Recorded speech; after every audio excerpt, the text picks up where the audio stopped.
जय हिंद दोस्तों, नमस्कार। बात कर लेते हैं आज की दिन भर की सारी बड़ी खबरों की, जहां सबसे पहले आपको बताएंगे ईरान पर हमले की बहुत बड़ी तैयारी। अमेरिका ने मिडल ईस्ट के 4 ठिकानों पर हथियार की संख्या बढ़ाई। सैटेलाइट तस्वीरों ने मचा दिया तहलका। दोस्तों बताएंगे उधर नेतन्याहू ने भी कड़ी सुरक्षा के साथ इमरजेंसी में पहुंचे अमेरिका। खतरनाक एजेंडे पर ट्रंप से 7वीं मुलाकात। बताएंगे क्या होने वाला है ईरान के साथ। वहीं भारत के लिए बहुत बड़ी खुशखबरी दोस्तों, भारत अमेरिका ट्रेड डील में भारत को मिली और बड़ी राहत। दाल और इतने अरब डॉलर की अब खरीद की भी जरूरी नहीं। साथ ही साथ भारत अमेरिका डील के बाद रशिया को तेल बेचने के लिए उठाना पड़ गया ये कदम। व्लादिमीर पुतिन की बड़ी टेंशन। तो वहीं रूसी मंत्री का भारत अमेरिका ट्रेड डील को लेकर आया बड़ा बयान। बताएंगे क्या कहा, कैसे ट्रंप पर साधा निशाना लगे हाथों। बताएंगे 2026-27 यूपी बजट की पाकिस्तान में भी हुई चर्चा। मुख्यमंत्री योगी आदित्यनाथ जी की आर्थिक नीतियों की सार्वजनिक प्रशंसा। दोस्तों किसने की तारीफ।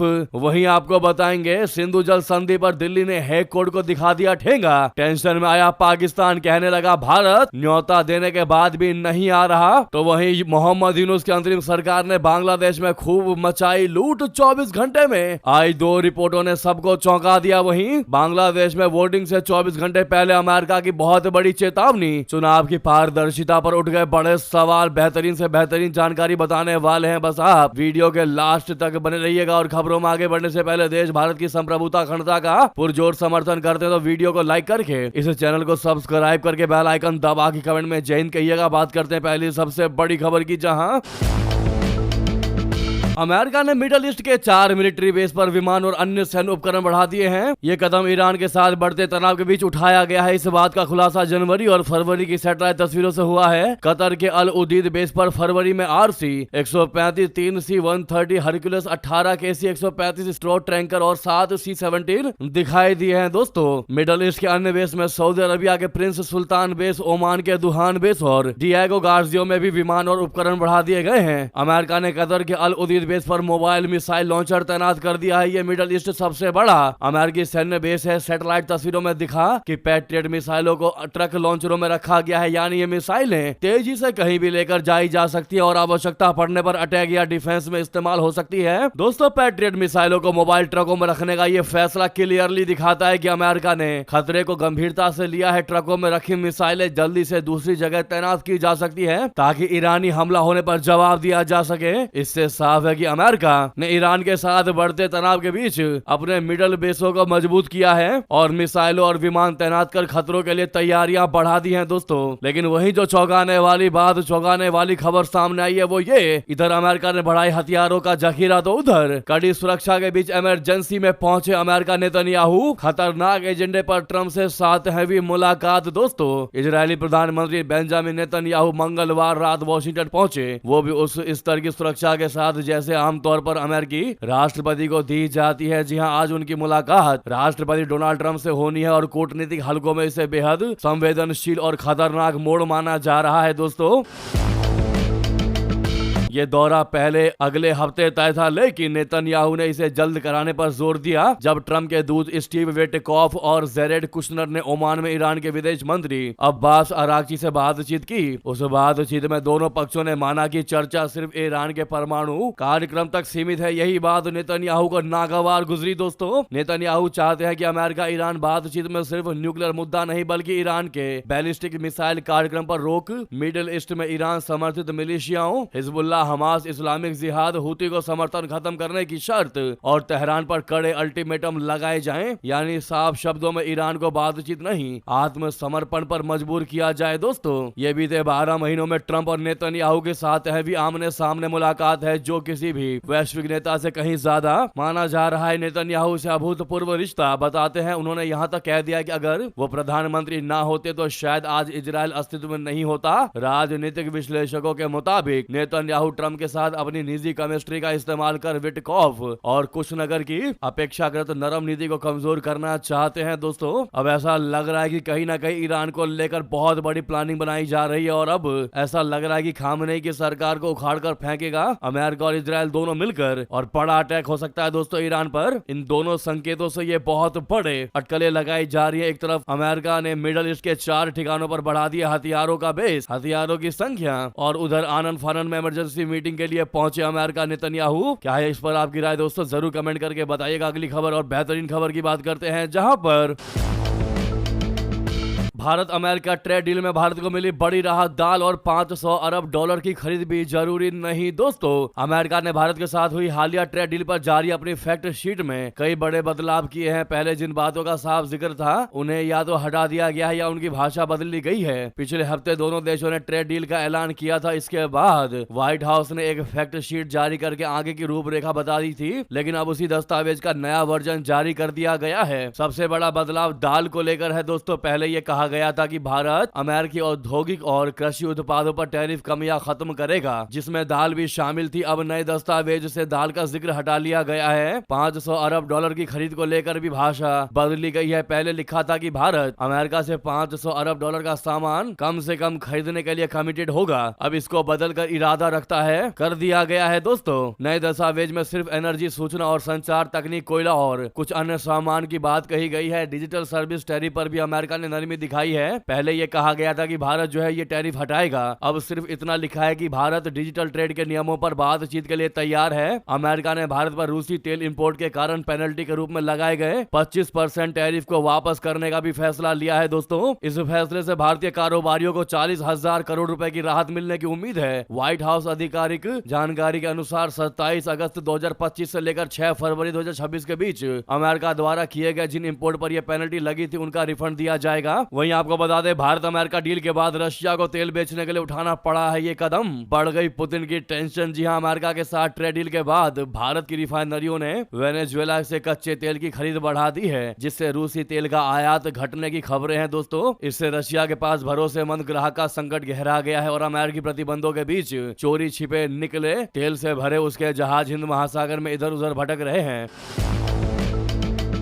ये टैंकर कहां जा रहे हैं, यानी इनके असली डेस्टिनेशन को लेकर जानकारी छिपाई जा रही है। रिपोर्ट के मुताबिक कई सारे रूसी तेल टैंकर अपने असली डेस्टिनेशन को छिपाने के लिए फाइनल डेस्टिनेशन के रूप में सिंगापुर को दिखा रहे हैं। ट्रेडर्स और LSEG London stock exchange group के शिपिंग डेटा के मुताबिक रूसी तेल टैंकरों का सिंगापुर को अपना डेस्टिनेशन दिखाना इस बात का संकेत है कि ये तेल भारत के बजाय चीन की तरफ शिफ्ट हो रहा है। हालांकि पश्चिमी प्रतिबंधों की वजह से चीन भी रूसी तेल को लेकर सतर्क है। दोस्तों, समाचार एजेंसी रॉयटर्स की रिपोर्ट के मुताबिक ट्रेडर्स का कहना है कि सिंगापुर के आसपास के समुद्री इलाकों में कई जहाज मलेशिया पहुंचते हैं, वहां अपना कार्गो उतारते हैं या तेल को फ्लोटिंग स्टोरेज यूनिट्स में ट्रांसफर कर देते हैं। इस तरह से अंतिम खरीदारों को छिपाने के लिए सिंगापुर को अक्सर एक प्लेस होल्डर डेस्टिनेशन के तौर पर दिखाया जाता। आप क्लियरली समझ पा रहे होंगे कि अगर भारत तक भी तेल ये पहुंच रहा होगा तो चोरी छुपे इसको पहुंचाया जा रहा है दोस्तों, या फिर भारत नहीं भी पहुंचाया जा रहा है तो रशिया को बड़ी दिक्कतों का सामना करना पड़ रहा है। वहीं आपको बता दें, उधर रूसी मंत्री ने भी बड़ा बयान दे दिया दोस्तों इस ट्रेड डील को लेकर। कह दिया उम्मीद है ऐसा नहीं होगा। बता दें, जैसा कि हमने आपको बताया, भारत और अमेरिका के बीच ट्रेड डील अब हो चुकी है दोस्तों और अमेरिकी राष्ट्रपति ने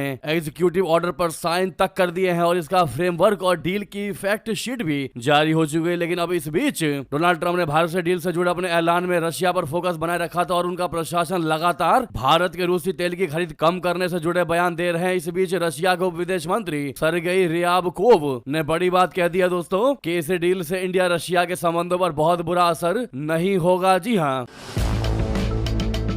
इस डील के डन होने की खबर के बाद रशिया को विदेश मंत्री सरगेई रियाबकोव ने कहा कि भारत में सभी के लिए जगह और क्षमताएं मौजूद है, जबकि अमेरिका सब कुछ अपने लिए चाहता है। उन्होंने कहा कि टैरिफ का उद्देश्य सिर्फ अपनी शक्ति दिखाते हुए वर्चस्व स्थापित करना है और यह पूरी तरह से अस्वीकार्य है। इंडियन एक्सप्रेस को दिए इंटरव्यू में रूसी मंत्री ने उम्मीद जताते हुए यह बड़ी बात कह दी है। रियाबकोव ने कहा कि मुझे उम्मीद है कि इस भारत अमेरिका समझौते का परिणाम यह बिल्कुल नहीं होगा कि इंडिया रशिया द्विपक्षीय संबंधों में कठिनाइयों और परेशानियों का सामना करना पड़े। दोनों देशों की व्यापारिक रिश्तों पर बात करते हुए उन्होंने कहा कि हमारे बीच व्यापार की मात्रा काफी अधिक है, लेकिन इसकी क्षमता और भी ज्यादा, इसीलिए मुझे पूरा विश्वास है कि भारत में सभी के लिए जगह होनी चाहिए। उन्होंने कहा कि मौजूदा अमेरिकी नीति में बड़ी समस्या यह है कि वे सब कुछ अपने लिए चाहते हैं और दूसरों के लिए कुछ भी नहीं, जो एक तरफा दृष्टिकोण का सबसे बुरा उदाहरण है। अमेरिका के सभी तरह के टैरिफ और दमनकारी उपाय से संबंधित है, जबकि सहयोग और पारस्परिक लाभ ही समृद्धि के मार्ग हैं। रूसी मंत्री के मुताबिक देशों को स्वतंत्र होना चाहिए। क्या इस रूसी मंत्री का जो बयान आया है दोस्तों, क्या आप भी मानते हैं कि एक देश के लिए बहुत बेहतरीन बयान है? क्या इस बयान का आप समर्थन करते हैं? जरूर कमेंट करके बताइएगा। लेकिन अपने भारत देश के लिए, भारत की बढ़ती कूटनीति के लिए वीडियो को लाइक करना मत भूलिएगा। अभी तक लाइक नहीं किया है तो। अगली खबर की बात करते हैं, जहां पर उत्तर प्रदेश बजट 2026-27 की पाकिस्तान में भी हुई चर्चा, जमकर हुई तारीफ। मुख्यमंत्री योगी आदित्यनाथ की आर्थिक नीतियों की सार्वजनिक प्रशंसा। दोस्तों, योगी आदित्यनाथ सरकार ने लगातार 10वें वर्ष उत्तर प्रदेश का बजट पेश किया। विधान भवन में बुधवार को पेश योगी आदित्यनाथ सरकार के बजट पर पाकिस्तान की असेंबली में चर्चा का 1 वर्ष पुराना वायरल वीडियो भी सुर्खियों में आ गया है। इसमें पाकिस्तान के सांसद ने मुख्यमंत्री योगी आदित्यनाथ की आर्थिक नीतियों की सार्वजनिक प्रशंसा की है। उन्होंने तो साफ कह दिया है कि उत्तर प्रदेश के बजट के सामने पाकिस्तान भी नहीं टिकता। इसका वीडियो भी वायरल हो रहा था। उत्तर प्रदेश में योगी आदित्यनाथ सरकार का 10वां बजट वित्त मंत्री सुरेश खन्ना ने बुधवार को विधानसभा में पेश किया। तो पाकिस्तान के एक सांसद की 1 वर्ष पुरानी प्रतिक्रिया का वीडियो सामने आ गया। इसमें यूपी की आर्थिक स्थिति की तुलना पाकिस्तान से की गई। वीडियो में सांसद ने यूपी का बजट और टैक्स रेवेन्यू पाकिस्तान की संघीय सरकार से बेहतर बताया। उन्होंने पाकिस्तान की नेशनल असेंबली में भाषण देते हुए उत्तर प्रदेश के बजट और टैक्स आय की तुलना पाकिस्तान की फेडरल सरकार के आंकड़ों से कर दी और कहा कि यूपी की आर्थिक स्थिति पूरे पाकिस्तान से बेहतर है। वीडियो पिछले वर्ष जुलाई के आसपास का है। पाकिस्तान की असेंबली में वहां की पार्टी के सांसद ने अपने भाषण में कहा कि उत्तर प्रदेश भारत का सिर्फ एक राज्य है और वो टैक्स एकत्र करने में पूरे पाकिस्तान से आगे निकल गया है। वीडियो में उन्होंने सीएम योगी आदित्यनाथ जी की खूब प्रशंसा की। भारत में सोशल मीडिया यूजर्स ने इस वीडियो क्लिप को खूब शेयर किया और कहा कि यह मुख्यमंत्री आदित्यनाथ की आर्थिक नीतियों की सार्वजनिक प्रशंसा है। दोस्तों, ऐसे में योगी आदित्यनाथ जी के कामों की वाकई में देश विदेशों में भी खूब चर्चाएं होती हैं। ऐसे में किन किन को लगता है कि योगी आदित्यनाथ जी आगे आने वाले समय में प्रधानमंत्री बनने तक का सफर तय करेंगे या फिर उन्हें पीएम नहीं बनना चाहिए? क्या है आपकी राय? जरूर कमेंट करके बताइएगा। देखते हैं भारतीयों की क्या राय है उनको लेकर। साथ ही साथ अगली खबर की बात करते हैं, जहां पर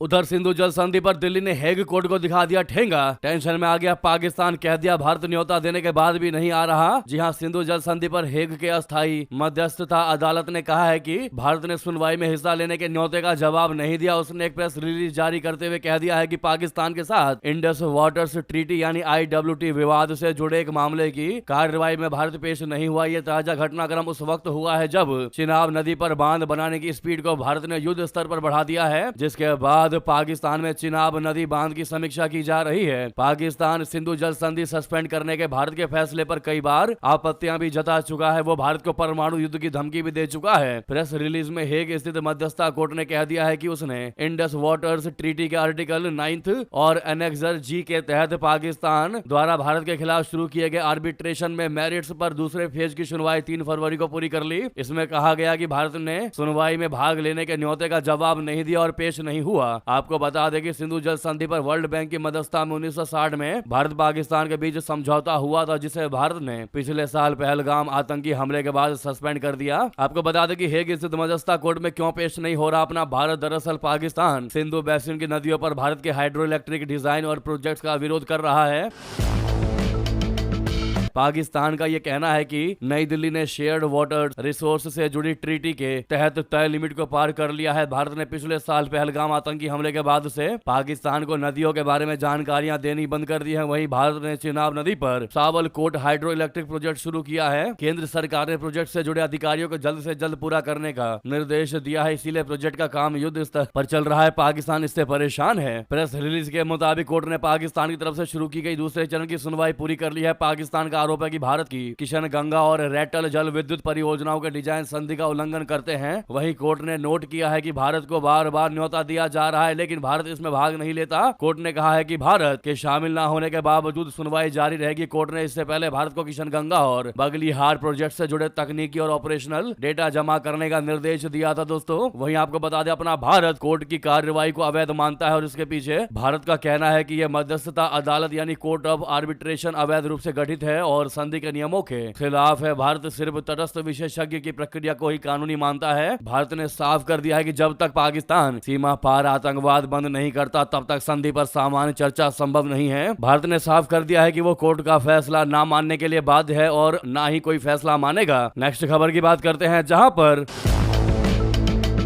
गुयाना के मंत्री ने हिंदी में दिया भाषण, वीडियो हुआ वायरल। विपक्ष को चुनौती दे दी, कह दिया मैं बिना कागज के हिंदी में बहस करने को तैयार हूं। जी हां, बता दें दक्षिण अमेरिकी देश गुयाना की संसद में भारतीय मूल के मंत्री विकास राम किशून का हिंदी में दिया गया भाषण सोशल मीडिया पर जमकर वायरल हो गया। संसद सत्र के दौरान उन्होंने विपक्ष के उस दावे का जवाब हिंदी में दिया जिसमें कहा गया था कि उन्हें हिंदी का एक शब्द तक नहीं आता। जी हां, विपक्षी सांसद विष्णु पांडे ने सदन में टिप्पणी की कि विकास राम किशून को हिंदी का एक शब्द भी नहीं आता। इस पर राम किशून किशुन ने स्पीकर से अनुमति ली और कहा कि वे इसी मुद्दे पर हिंदी में जवाब देना चाहते हैं। इसके बाद उन्होंने हिंदी में बोलते हुए विपक्षी सांसद को खुली चुनौती दी। राम किशुन ने कहा कि मैं अभी इसी वक्त उन्हें चुनौती देता हूं कि किसी भी स्तर पर किसी भी जगह पर विषय वे तय करेंगे और मैं बिना कागज देखे हिंदी में बहस करूंगा। मंत्री विकास राम किशुन के भाषण का वीडियो बाद में सोशल मीडिया पर जमकर शेयर किया गया, जिसे बड़ी संख्या में लोग देख और शेयर कर रहे हैं। ये वीडियो भारत के उच्चायोग की ओर से गुयाना की राजधानी जॉर्ज टाउन से एक्स पर पोस्ट किया गया था। इसके बाद ये तेजी से वायरल हो गया और भारत समेत कई देशों में लोग मंत्री की हिंदी की तारीफ कर रहे हैं। दोस्तों, अगर आप भी इनके हिंदी की तारीफ करते हैं तो कमेंट में ही सेड वेल जरूर कहिएगा दोस्तों। तो वहीं अगली खबर आपको बताते हैं, यूनुस की अंतरिम सरकार ने बांग्लादेश में खूब मचाई है लूट। 24 घंटे में आई इस दूसरे रिपोर्ट ने सबको चौंका कर रख दिया। जी हां, 18 महीने के कार्यकाल में मोहम्मद यूनुस की अंतरिम सरकार ने बांग्लादेश में खूब लूट मचाई। ढाका से आई 2 रिपोर्ट में इसका खुलासा हुआ है। पहली रिपोर्ट में यह कहा गया है कि बांग्लादेश में साल 2025 में भ्रष्टाचार के मामलों में बढ़ोतरियां आई हैं। बांग्लादेश दुनिया के 13 सबसे भ्रष्ट देशों की सूची में शामिल हो गया। पिछली बार भ्रष्ट देशों की सूची में बांग्लादेश का स्थान 14वां था। दूसरी रिपोर्ट मोहम्मद यूनुस और उनके मंत्रियों को लेकर आई। ये रिपोर्ट बांग्लादेश की सरकार ने ही जारी कर दी। इस रिपोर्ट में कह दिया गया है कि सरकार के 18 मंत्रियों की संपत्ति में इजाफा हुआ है। सरकार ने यह नहीं बताया कि संपत्ति में इजाफा हुआ तो हुआ कैसे। दोस्तों, यूनुस की अंतरिम सरकार जब आई थी तब बांग्लादेश भ्रष्ट देशों की लिस्ट में 14वें स्थान पर था। ग्लोबल ट्रांसपेरेंसी के मुताबिक अब बांग्लादेश भ्रष्ट देशों की सूची में 13वें स्थान पर है। यानी बांग्लादेश में भ्रष्टाचार के मामले में इजाफा हुआ है, वो भी तब जब उसके पड़ोसी भारत में भ्रष्टाचार कम हुआ है। ग्लोबल ट्रांसपेरेंसी भ्रष्टाचार को लेकर हर साल एक रिपोर्ट जारी करती है। इस साल रिपोर्ट में अमेरिका और यूरोप को लेकर गंभीर चिंता जताई गई। यूरोप के अधिकांश देशों में अमेरिका की तरह भ्रष्टाचार के मामलों में बढ़ोतरी दर्ज की गई है। डेनमार्क दुनिया का एकमात्र देश है जहाँ सबसे कम भ्रष्टाचार है। अब ऐसे में जिस प्रकार से मोहम्मद यूनुस सरकार के नेतृत्व में बांग्लादेश में भारी लूट मचाई गई दोस्तों, ऐसे में हमें नहीं लगता कि मोहम्मद यूनुस को किसी भी हाल में नोबेल पुरस्कार मिलना चाहिए था। उनको नोबेल लूट पुरस्कार मिलना चाहिए था। दोस्तों, अगर लूट में कोई नंबर 1 नेता है तो वो है मोहम्मद यूनुस। बहरहाल ये थी की सारी बड़ी जानकारी। खबर कैसी लगी जरूर कमेंट करके बताइएगा। लगे हाथ तो वीडियो को लाइक करके इस चैनल को सब्सक्राइब करके बेल आइकन दबा के कमेंट में जय हिंद कह दीजिएगा। तो मिलते हैं आपसे अगली बड़ी खबर में। बहुत बहुत धन्यवाद, बहुत बहुत आभार। जय हिंद, जय भारत।